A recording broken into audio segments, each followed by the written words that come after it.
So it looks like Sony has finally responded to Xbox Game Pass by adding some games to PlayStation Now. Let's talk about why it's a little weak.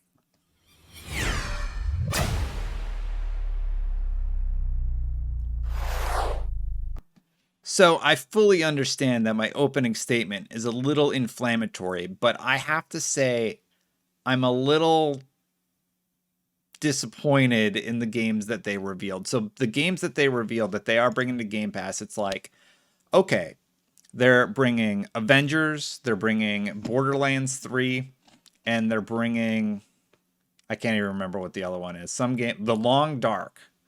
I'm sure it's fine. The problem is this isn't bundled in with PlayStation Plus. This is PlayStation Now. So you're looking at paying the $9.99 fee on top of your existing fee for PlayStation Plus. Maybe you wind up somewhere comparable to where the Game Pass price is. I say it's weak, but I do think that this is a sign that Sony is looking to start trying to compete with Xbox Game Pass, and that is exactly what we all want, my friends. Gamers, you're going to start winning regardless of the platform that you choose, and this is exactly what I've talked about so many times on this channel. When one company is just decimating, it doesn't really breed innovation, it doesn't breed challenge. But now Sony's feeling that heat and they're trying to compete, and I have a feeling they must have something up their sleeve. They've been silent for so long and they keep sort of putting out these small things. They got something big planned. So, Marvel's Avengers. All right, we all know that nobody's really playing that game right now. Sorry if you are playing Marvel's Avengers, but the game has come out. It is not a hit. It is quite clearly in a weird spot right now. So the fact that this hit PlayStation Now, not PlayStation Plus, was not met with resounding celebration. Let's say that. Over on Game Rant, they collected some tweets, and somebody said, "Xbox putting bangers, and you're giving us Avengers." Laughing emojis. Yeah. Jake H said, "This is pretty sad," and he posts the Steam charts for Avengers. 814 players on his chart versus Outriders.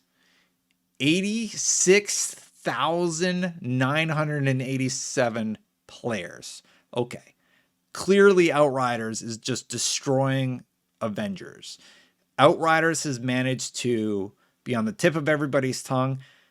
Everybody's playing it regardless of what platform you're on. Like, even if you're playing it on PlayStation, and the fact that it's on Game Pass, everybody on my friends list, when I pop up my Xbox and I'm doing my reward challenges for the month, which just hit, by the way, they're all playing Outriders. Everybody's playing Outriders.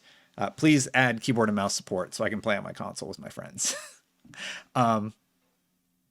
It's absolutely crazy. So, look, Avengers is cool if you have PlayStation Now. Borderlands 3 is a good game. And it's just not enough yet. But it's positive because it means Sony is trying to compete with Xbox Game Pass. So something's going on with the store. And I kind of talked about this in the story where I'm like, okay, they're shutting down all those stores for a reason. I don't know if it's about to get a revamp or they've figured out a way to improve it for users. Now, April comes along and like they see they're getting creamed by Outriders, and it's just a little too coincidental for me not to like make some sort of correlation.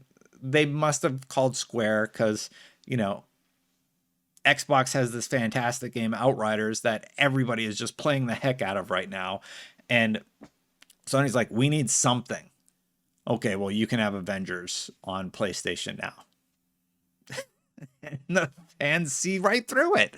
Like, the thing is, these deals aren't just done like immediately, right? So it's sort of fun to think like, You got a panicking Sony getting on the phone and being like, Square, what are you doing? We need a game.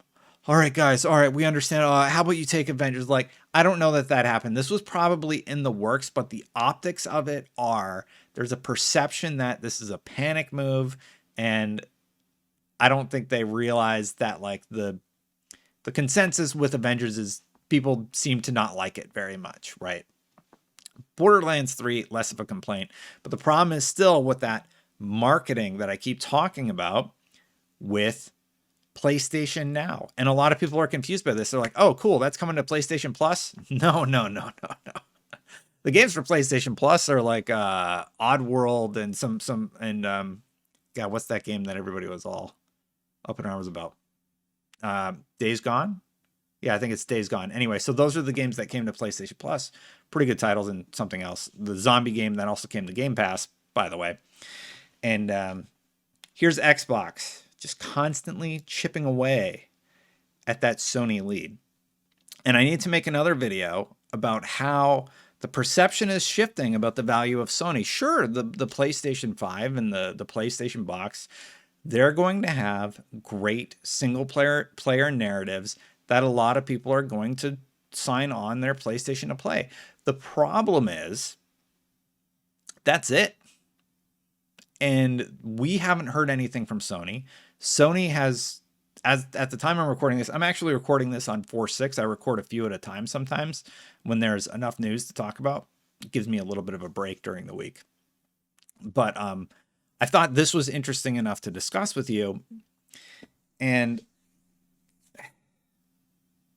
nobody cares about Avengers, right? Everybody cares about Outriders. That is a new game. It's not a game that's been out for a year that has been decidedly poor. Outriders, tip of everybody's tongue. Everybody's playing it. Everybody's tweeting pictures about it, especially looter shooter fans. Borderlands 3, good game. It's old. That's the problem with PlayStation Now. Where are the day and date games? Unless they update this service where they're adding games that come out day and date, then we got some competition. And I hope they do that because that's going to be a positive for all of us. There was one positive tweet. Adam Apex Black said, Marvel Avengers and Borderlands 3 are great games. People who say Marvel Avengers isn't good, you are very mistaken because I've enjoyed playing the game on my Xbox One and I have a PS4, so I'm going to play it tomorrow on there too. It has a great story. Can't dislike a game unless you try. Okay, look, I didn't read the tweet, but I didn't do that on purpose. I didn't realize he played it on his Xbox before his PlayStation. Regardless, yeah. That's all I really have to say. It's clearly an attempt to compete with Game Pass, but it's not quite where it needs to be. Hopefully Sony continues to refine and figure out their strategy to compete with the service that every single person is talking about right now. Game Pass, Xbox has figured out, I'm going to have to record a separate video about this, but Xbox has figured out a way and a new methodology for delivering games, and everybody's talking about it because they see it as the future. Sony is playing an old game, and I made a video about this already, actually. Sony's playing an old game. Xbox is looking forward. How do we preserve our library so that gamers have that going forward? And what do we do to enhance our suite of options for people that can't buy every single game that comes out? It's Game Pass. That service is the future. Sony needs to step up their game in that respect. Anyway, that's my 2 cents about the additions. If you like these sort of rambly videos where I just sit in my apartment late at night when I've been up too long and talk about things going on in the industry, you can subscribe. Thank you to those of you who have subscribed. I also have memberships turned on. Thank you to those members who have joined. I very much appreciate you showing that you believe in these rambly videos and enjoy them enough to do that. So thank you. I don't really have a lot to add. What did you think about this announcement? To me, I'm just like, it's not enough. You have to figure out how to make this service more cohesive. Let me know in the comments below. I'd love to hear from you, and I like chatting with you guys down there. So thanks for watching. I'm going to sign off. Catch you next time. Bye, everybody.